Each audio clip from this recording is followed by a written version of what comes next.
Hello there. As it's been a little while since my last review, I thought I'd better do a quick check-in video just to make sure you know I'm still alive. The main reason I haven't been very active recently is my wife and I brought into the world our first child. So I've got a little baby daughter who's kind of taken up most of my free time at the moment. As you can imagine, it's pretty busy at the moment. But I'm still finding time to play games. It's more just the making notes and writing a script and recording footage that's the tricky thing at the moment. But hopefully that won't last too long, and I'll get back into the swing of things at least in a few weeks' time at least. In the meantime, I have been getting some bits and bobs to try and improve my setup, which is going to be the focus of this video. So normally when I record my Game Boy reviews, I'll either use the Super Game Boy for original Game Boy games, or for Game Boy Color games I will use the GBA Game Boy player. Sorry, the GBA Game Boy, the GameCube Game Boy player.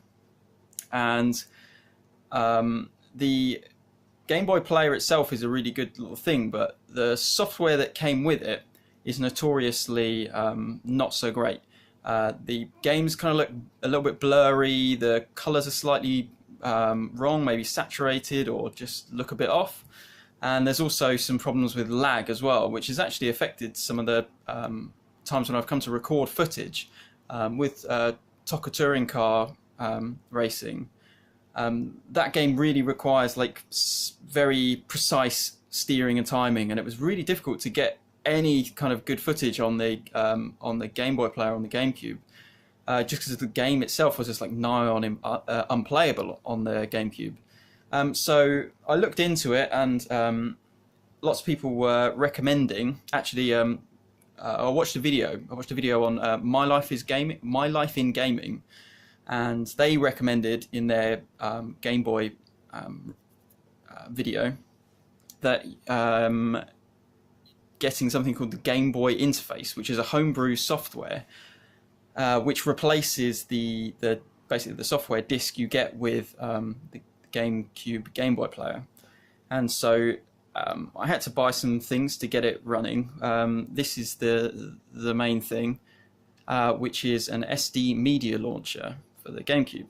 So it's basically a little memory card that plugs into the memory card slot on the GameCube, and you put in a SD card which has the Game Boy interface software loaded onto it, and then from there you basically use it like the normal disc. And you also have to have an action replay disc in the GameCube as well.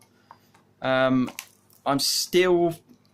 pretty much got it up and running, but I'm having some problems with recording footage now, because although I can get the picture to come through straight to my TV, when I add the DVD recorder, which is how I record the footage, into it, it seems to have a few problems, mainly that the screen basically disappears after a couple of seconds after starting a game.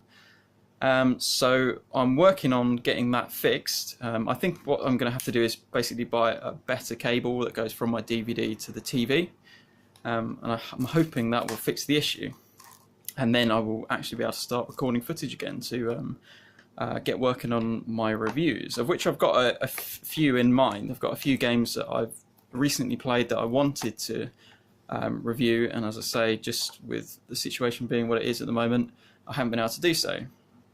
So anyway, so hopefully my next reviews should look a bit better than they were previously.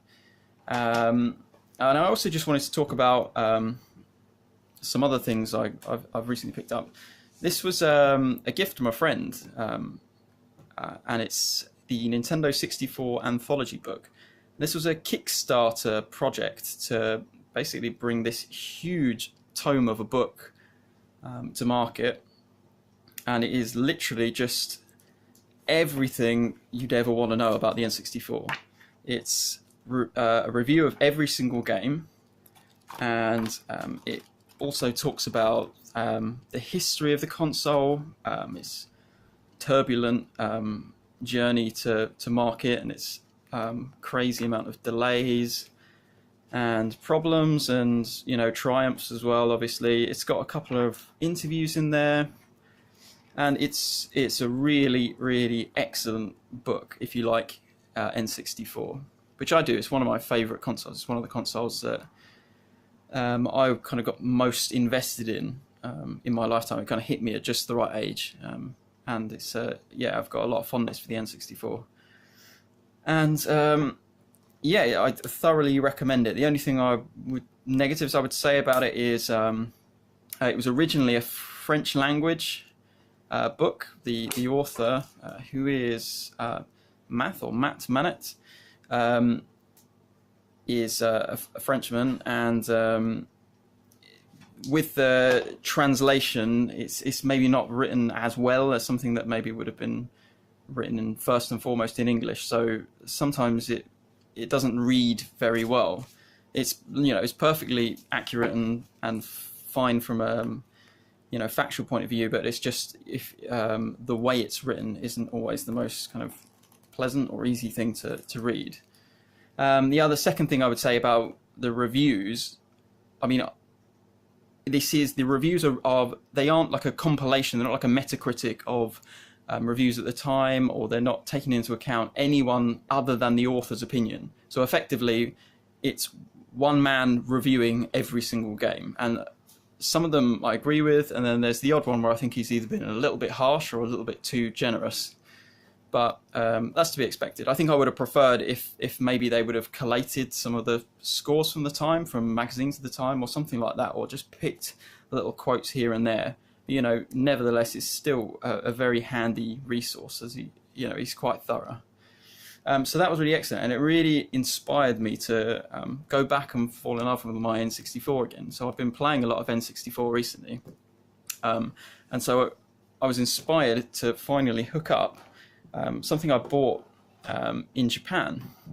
I went on my honeymoon to Japan, which is like a lifetime dream, and I picked up this Ice Blue N64, which is the model I'd always wanted, but it's very expensive to buy a PAL version of this, and in Japan I think it was only about 40 quid, so it was just a no-brainer for me, and I really had to pick one up. But the only problem was I don't own any Japanese games, and it doesn't seem like there's much point in kind of trying to buy like an adapter so I can play my PAL games on it. So I decided to finally stump up the cash and actually buy an Everdrive for it. And it's my first experience having an Everdrive, and I have to say I'm really impressed.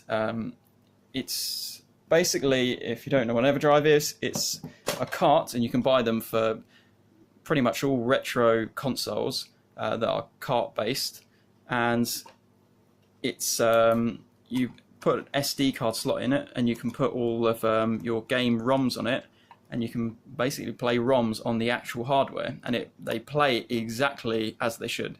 You know, this isn't emulation. This is effectively, this becomes whatever cart you need it to at whatever time, and it's it's just been really great, because I've always wanted to use this N64, but I haven't wanted to kind of double up my games. I have quite a large collection of PAL carts, and I didn't want to have to re-buy, you know, Japanese or American versions of the same games just so I could play them on this system. So this is like a perfect way of me playing the carts I already own on my Japanese system. And it's been really interesting playing the different versions and seeing what's different.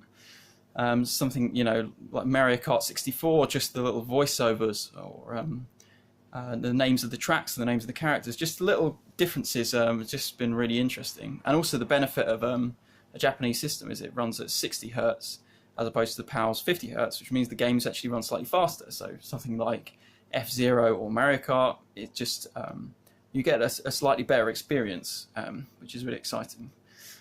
So that's pretty much me up to date. So as I say, I hope to be bringing out some reviews in the not too distant future, but please just bear with me while I'm dealing with kind of family stuff and, you know, getting settled into becoming a dad and all that kind of thing.